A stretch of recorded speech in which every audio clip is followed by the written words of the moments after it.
रविशंकर प्रसाद हमारे साथ जुड़े हुए हैं। रविशंकर जी, बहुत स्वागत है आपका। दरअसल देखिए, प्रधानमंत्री ने कहा कि लोकल को ग्लोबल ले जाना है, तो हम धन्यवाद। सब तो ये मास्क लगा रहे हैं। देखिए, एकदम लोकल मास्क है। मुझे लगता है कि जैसे ही दुनिया को मौका लगेगा, वो भारत के ऐसे चटक खिले हुए मास्क जरूर पूरी दुनिया में जाएंगे। लेकिन ये बताइए कि मेक इन इंडिया तो सरकार का प्लान बहुत समय से था।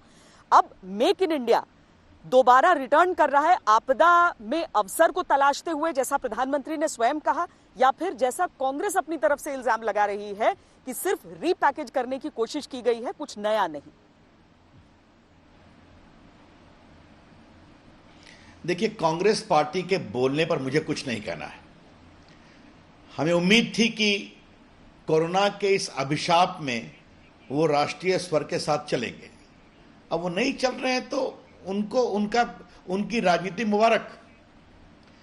लेकिन आपने जो शुरू में बात दिखाई कि किस तरह से पीएम केयर फंड से पैसा जा रहा है मास्क के लिए, गरीबों के राहत के लिए, और किस तरह छोटे लोग भी, पढ़ने वाले छात्र भी पैसा दे रहे हैं उसमें, तो आपको श्वेता याद होगा कि लाल बहादुर शास्त्री ने कहा था कि उस समय अनाज की कमी थी, एक बार खाना छोड़ दो, और देश ने खाना छोड़ा था। और आज जब कोरोना की लड़ाई है तो देश इतने उत्साह से पीएम केयर में पैसे दे रहा है। देश जागता है, जगाने वाला होना चाहिए। दूसरी बात जो आपने बात की, तो एक बात समझिए, कल के जो पीएम का पूरा पैकेज है उसका संकेत क्या है? भारत को कोई आइसोलेशन में नहीं डालना है। आत्मनिर्भरता के माध्यम से भारत की अच्छी अर्थव्यवस्था, कॉम्पिटिटिव और प्रोफेशनल, दुनिया की अर्थव्यवस्था के लिए जरूरी है, क्योंकि भारत आज उभर कर दुनिया की एक बड़ी इकोनॉमी बन रहा है। यह इसकी सोच है। अतः दुनिया की अर्थव्यवस्था को मजबूत करने के लिए भारत की अर्थव्यवस्था अच्छी हो, मजबूत हो, आत्मनिर्भर हो, प्रोफेशनल हो, यह इसकी सोच है। दूसरा एक बहुत महत्वपूर्ण विषय मैं आपसे कहना चाहता हूं। आपने सही कहा, यह कुछ कार्यक्रम पहले भी थे, लेकिन यह जो कोरोना की विपदा आई, ये तो इसे हमने नहीं बुलाया था। क्या आप कभी कल्पना की है कि 4 महीने तक देश में लॉकडाउन रहेगा, यह बीमारी रहेगी? लेकिन हुआ है। इससे लोगों को कठिनाई हुई है, दुकान दौरे बंद हुए हैं, कंपनियां, मैन्युफैक्चरिंग कारखाने बंद हुए हैं। तो अब क्या करना है? कोरोना के साथ लड़ते हुए सोशल डिस्टेंसिंग हो। और श्वेता, क्षमा करिए, मैं घर से बात कर रहा हूं इसलिए मास्क नहीं पहना हूं। मैं भी आप ही की तरह हिंदुस्तान के ही बने मास्क पहनता हूं। तो मेरा कहना क्या है कि आज उन्होंने एक बड़ी तस्वीर प्रस्तुत की कि देश को जगाना है, कोरोना से लड़ना भी है और भारत को आत्मनिर्भर बनाना है, और ये दोनों संकल्प साथ साथ चलेंगे।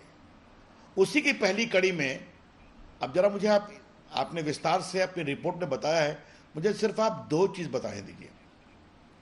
ये लघु मध्यम सूक्ष्म जो उद्योग हैं, एमएसएमई, आज की घोषणा से 45 लाख एस्टेब्लिशमेंट को फायदा होगा। और इसमें चिंता क्या की गई है?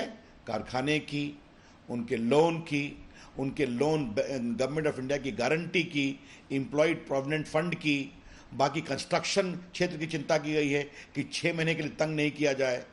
जो नॉन बैंकिंग कंपनी है उनकी चिंता की गई है, और बाकी टीडीएस में बात कही गई है। लेकिन प्रधानमंत्री जी ने कल और बात कही थी, और ये मैं आप बताना बहुत जरूरी है आज तक के चैनल पर, कि उन्होंने क्या कहा कि रेडी वाले, पटरी वाले, हम उनकी भी चिंता करेंगे। और आपको एक बात स्मरण दिलाऊं, और आपके माध्यम से आपके दर्शकों को, कि 1,70,000 करोड़ में के पैकेज में पहले क्या दिया गया? हमने 80 करोड़ हिंदुस्तानियों को 5 किलो गेहूं, चावल और दाल दिया है। हमने लगभग 20 करोड़ माताओं को 500 रुपया दिया है उनके अकाउंट में डीबीटी के माध्यम से, और हमने 8 करोड़ परिवारों को 3 महीने का गैस दिया है। बाकी किसानों को मानधन दिया है, बाकी मजदूरों की चिंता की है। तो हमारा खाली कहना क्या है? मनरेगा के अपने मजदूरों का हमने वेतन भत्ता बढ़ाया है। तो इसको पूर्णता में देखना चाहिए। हम एमएसएमई का भी हाथ होल्ड करेंगे, हैंड होल्डिंग करेंगे, उनके माध्यम से प्रोडक्शन को आगे बढ़ाना है। हम गरीबों की भी चिंता करेंगे, और आगे जो आएगा तो उसकी प्रतीक्षा करिए। ये पूरा पैकेज भारत में एक नव जागृति लाएगा, ऐसा हमारा विश्वास है। रविशंकर जी, जो अलग अलग संगठन हैं वो कह रहे हैं कि ये बहुत अच्छा है और बहुत मदद इससे मिल जाएगी, लेकिन एक सवाल कुछ लोग कुछ धड़े में खड़ा किया जा रहा है, वो ये कि ये राहत है एमएसएमईज को या कर्ज है? अगर कर्ज है तो क्या उसे पूरी तरह से राहत के तौर पर देखा जा सकता है? देखिए, इसे कहते हैं छिद्रान्वेषण, एक शब्द है ना। भारत सरकार ने उनके लोन को फ्रीज किया है कि नहीं? भारत सरकार गारंटी दे रही है कि नहीं? भारत सरकार ने एम्प्लॉइंग के प्रोविडेंट फंड में उनको सहारा दिया है कि नहीं? और क्षमा करिए श्वेता जी, एमएसएमई मुफ्तखोरी नहीं चाहते। एमएसएमई इस समय कठिनाई के अवसर पर चुनौती में सरकार के हाथ का सहारा चाहते हैं, और सरकार ने वो काम किया है। अब देखिए, मैं एक छोटी बात कहूंगा, 200 करोड़ रुपया तक के टेंडर में अब ग्लोबल टेंडर के बदले भारत की कंपनियों को पार्टिसिपेट करने का अवसर दिया गया है। ये कितनी बड़ी राहत है। और मैं आपसे एक और बात बताऊं, मैं इलेक्ट्रॉनिक भी देखता हूं। आज भारत में जब हमारी सरकार आई थी सिर्फ 2 मोबाइल फैक्ट्री थी 214 में, आज 268 मोबाइल फैक्ट्री है। आज भारत, श्वेता जी, दुनिया का दूसरा सबसे बड़ा मोबाइल निर्माता देश बन गया है। हमारा एम्बिशन क्या है? इसको नंबर 1 बनाना।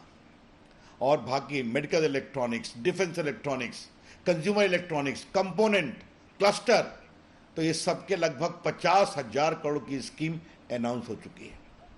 और आज आपके चैनल पर बड़ी विनम्रता से एक बात कहूंगा, मेक इन इंडिया के अंतर्गत भारत को हम इलेक्ट्रॉनिक प्रोडक्ट का एक बहुत बड़ा एक्सपोर्ट हब भी बनाने जा रहे हैं। बड़ी बड़ी कंपनियां भी आएंगी और बहुत जगह प्रोडक्शन शुरू भी हो गया इस पूरे लॉकडाउन के बाद। तो अब ये, और मैं क्षमा करिए, मैं आपसे 1 मिनट और समय लूंगा। भारत में वीडियो कॉन्फ्रेंसिंग की फैसिलिटी आनी चाहिए। इसमें हमने एक हैकाथॉन कराया, 2000 कंपनियां आ चुकी हैं, उनको हम उनकी समीक्षा करने जा रहे हैं। और हमारा जो CDOT है हमारे टेलीकॉम विभाग का, उसका मैंने कल प्रेजेंटेशन लिया है। वो एक वर्ल्ड क्लास वीडियो कॉन्फ्रेंसिंग सबसे लेटेस्ट प्रोविजन के साथ मेरे सामने प्रेजेंट किया। मैंने कहा इसको और फाइनलाइज करो। आज भारत में भारत का व्हाट्सएप वो बना रहे हैं, जिसमें पूरी सिक्योरिटी की व्यवस्था होगी सरकारी अफसरों के लिए, सेना के लिए, पुलिस के लिए। और मैंने कहा है इसको ऐसा बनाओ कि आम जनता भी इसका उपयोग कर सके। एक नए फीचर्स लाओ। वर्क फ्रॉम होम को मैंने स्थायी रूप से करने का निर्णय कर लिया है। 85% भारत की कंपनियां अब वर्क फ्रॉम होम से काम कर रही हैं, IT के। तो ये सब काम हम कर रहे हैं, आपकी जानकारी के लिए। जी नहीं, आपने बहुत सारे उन कदमों का भी विश्लेषण किया है कि किस तरीके से मजदूरों के लिए, दिहाड़ी मजदूरों के लिए, सबके लिए पैसों का आवंटन किया गया है। वो सारी चीज़ें अपनी तरफ हैं, लेकिन क्या उसके बावजूद आपको वो तस्वीरें परेशान करती हैं कि उन कदमों के बावजूद जो केंद्र सरकार अपनी तरफ से कह रही है, उन तैयारियों, इंतजामों के बावजूद कि ट्रेनें चल रही हैं, उसके बावजूद आज भी सड़क पर इतनी बड़ी तादाद में हमें मजदूर नजर आ रहे हैं? ये इससे श्वेता पीड़ा किसको नहीं होगी? मैं बिहार से आता हूं, आप भी उसी प्रदेश से आती हैं। हम लोग रोज DMSP से बात करके रिपोर्ट लेते हैं, ऊपर में रिपोर्ट देते हैं। लाखों की संख्या में मजदूर पहुंचे हैं, ट्रेनों से पहुंचे हैं, बस से पहुंचे हैं, कुछ अपने ऑटो और साइकिल से भी पहुंच गए हैं, कुछ लोग पैदल पहुंच गए हैं। उनको आइसोलेशन में रखना, उनकी चिंता करना, उनको क्वारंटाइन में रखना, अब ये बहुत पीड़ा की बात है। अब उनको जहां वो हैं वहां व्यवस्था तो की गई थी, लेकिन ये जो इस समय घर जाने की जो चाहत होती है, हम घर जाएंगे, हम गांव जाएंगे। अब आपको मुझे आज एक बहुत रोचक जानकारी मिली जो मैं आपसे शेयर करना चाहता हूं। बिहार के एक जिले में लगभग 2000 ऐसे लोग पहुंचे हैं, अब जिले का मैं नाम नहीं लूंगा, क्षमा करिएगा, जो दर्जी में बहुत एक्सपर्ट हैं। भारत के विभिन्न इलाकों में दर्जी के रूप में काम कर रहे थे। अब वो आए हैं, अब वो एक संभावना है, उस संभावना को तलाशने की जरूरत है। लेकिन मैं बहुत ईमानदारी से स्वीकार करूंगा, वो चित्र बहुत ही पीड़ादायक है। और प्रधानमंत्री जी ने स्वयं आग्रह किया है, और उसी के साथ आज मैं भी अपील करना चाहूंगा कि मेरे भाई, जहां हो रुक जाओ, और नहीं तो ट्रेन से आओ, कृपया करके पैदल मत आओ। गृह मंत्रालय ने ऑलरेडी निर्देश दिया है कि उनके लिए बस की व्यवस्था की जाए, उनको उठाया जाए, खाने की व्यवस्था की जाए। और आज जब मैं आपसे बात कर रहा हूँ श्वेता, तो मैं भी तमाम उस सड़क के किनारे, हाईवे के किनारे जो लोग हैं उनसे कहूँगा उनको खाना खिलाएं, उनके चेहरे पर थोड़ी राहत दें। ये हम कोशिश करेंगे। मैं कभी नहीं कहूँगा कि वो जो सड़कों पर हैं उनके पैदल चलने से मुझे पीड़ा नहीं होती है। ये देश की पीड़ा है, लेकिन हम सबों को मिलकर इसे संभालना है। ये मैं आपसे आग्रह करूँगा।